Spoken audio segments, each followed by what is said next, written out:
ಇದು 2 ಎಕರೆ 10 ಗುಂಟೆ ಇಲ್ಲಿ ಇರುವಂಥ ಪ್ರಾಪರ್ಟಿ. ಲ್ಯಾಂಡ್ ಎಂಡಿಂಗಲ್ಲಿದ್ದೀನಿ, ನೀರಾವರಿ ಬೆಲ್ಟು. ಇದು ರೀಸೆಂಟಾಗಿ ಈ ಲ್ಯಾಂಡ್ಸ್ ಎಲ್ಲರೂ ಕ್ಲಿಯರ್ ಮಾಡಿಸಿದ್ದಾರೆ. ಸಾಯಿಲ್ ಕಂಡೀಷನ್ ಹೆಂಗಿರುತ್ತೆ ಅಂದರೆ ನೋಡ್ಬೋದು. ಇಲ್ಲಿ ತುಂಬ ವರ್ಷಗಳಿಂದ ಏನು ವ್ಯವಸಾಯ ಮಾಡಿಲ್ಲ, ಸೊ ಹಂಗಾಗಿ ಸ್ವಲ್ಪ ಬೆಳ್ಳೆ ಕಾಣಿಸ್ತಾ ಇದೆ. ಇದನ್ನು ಹೊಲ ಉತ್ತರೆ ಈ ಥರ ಬರುತ್ತೆ. ಸೊ ಇದು ಈಸ್ಟಿಂದ ವೆಸ್ಟ್ಗೆ ಡೌನ್ ಇದೆ. ಈ ಲ್ಯಾಂಡ್ ಬ್ಯಾಕ್ ಸೈಡಲ್ಲಿದ್ದೀನಿ ನಾನು. ಇಲ್ಲಿ ವ್ಯೂ ಪ್ರಾಪರ್ಟಿ ಬೇಕು ಅನ್ನೋರಿಗೆ ಹೇಳಿ ಮಾಡಿಸೋ ಜಾಗ. ಈ ಪಕ್ಕದಲ್ಲೆಲ್ಲ ನೋಡ್ಬೋದು ಬೇಸಿಗೆಗಾಲದಲ್ಲೂ ಕೂಡ ಒಳ್ಳೆ ರೇಷ್ಮೆ ಬೆಳೆ ಬೆಳೆದಿದ್ದಾರೆ. ಅಂದರೆ ಇದು ನೀರಾವರಿ ಬೆಲ್ಟು.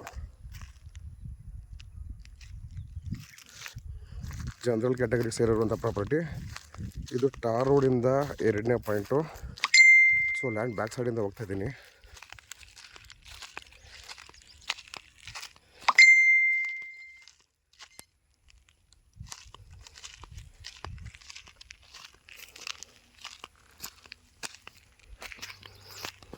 ಸೊ 2 ಎಕರೆ 10 ಗುಂಟೆ ಏನಿದೆ ಇದು ಇದಕ್ಕೇನೆ ಲ್ಯಾಂಡ್ ಎಂಟ್ರೆನ್ಸು. ಸೊ ಇದು ಕಾಂಕ್ರೀಟ್ ರೋಡಿಂದ 2ನೇ ಪಾಯಿಂಟು. ಈತಲು ಸುತ್ತಲೂ ಇಲ್ಲಿ ಇರುವಂಥ ಪ್ರಾಪರ್ಟಿ 360 ಡಿಗ್ರಿನಲ್ಲಿ ಇಲ್ಲಿ ವ್ಯೂ ಇದೆ. ಇದು ಸೇಫ್ಟಿಗೆ ತೊಂದರೆ ಇಲ್ಲ. ಇಲ್ಲಿಂದ 150-200 ಮೀಟ್ರಲ್ಲಿ ಊರಿದೆ ನೋಡಿ. ಪಕ್ಕದಲ್ಲಿ ಮನೆಗಳು ಕಟ್ಕೊಂಡಿದ್ದಾರೆ.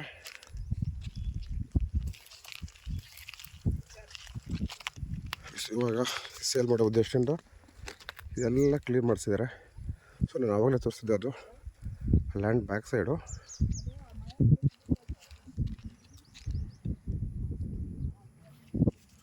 ನೋಡಿ ಉಳುಮೆ ಮಾಡಿದ್ರೆ ಈ ಪಕ್ಕದಲ್ಲಿ ಉಳುಮೆ ಮಾಡಿದ್ರೆ ನೋಡಿ, ಕೆಂಪು ಮಣ್ಣು ಈ ಥರ ಕಾಣಿಸುತ್ತೆ.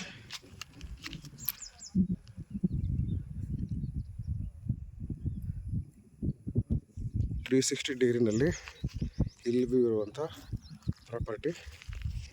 ಇದು concrete road, village concrete road ಇದೆ. ವಿಲೇಜ್ ಕಾಂಕ್ರೀಟ್ ರೋಡಿಂದ ಸಪ್ರೇಟ್ 12 ಅಡಿ, ಒಂದು 110-120 ಮೀಟ್ರಷ್ಟು ರೋಡು.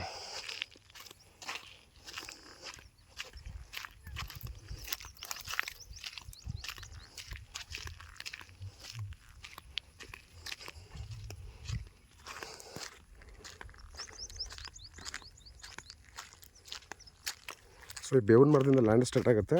ನಾನು ವಿಡಿಯೋ ಸ್ಟಾರ್ಟಿಂಗಲ್ಲಿ ತೋರಿಸೋದು ಇದರಿಂದ ಡೌನ್ಗೆ.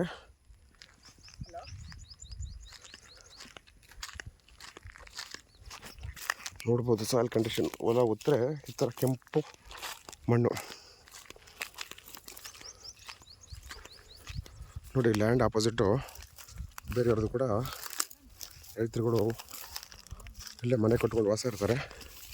ಅಲ್ಲೇನು ಕಾಣಿಸ್ತಿದೆ ಕಾಂಕ್ರೀಟ್ ರೋಡು, ಆ ಕಾಂಕ್ರೀಟ್ ರೋಡಿಂದ ಒಂದು 110 ಮೀಟ್ರಷ್ಟು 12 ಅಡಿ ಸಪ್ರೇಟ್ ಸ್ಕೆಚ್ ಮಾಡಿ ರಿಜಿಸ್ಟರ್ ಮಾಡಿಕೊಡ್ತಾರೆ.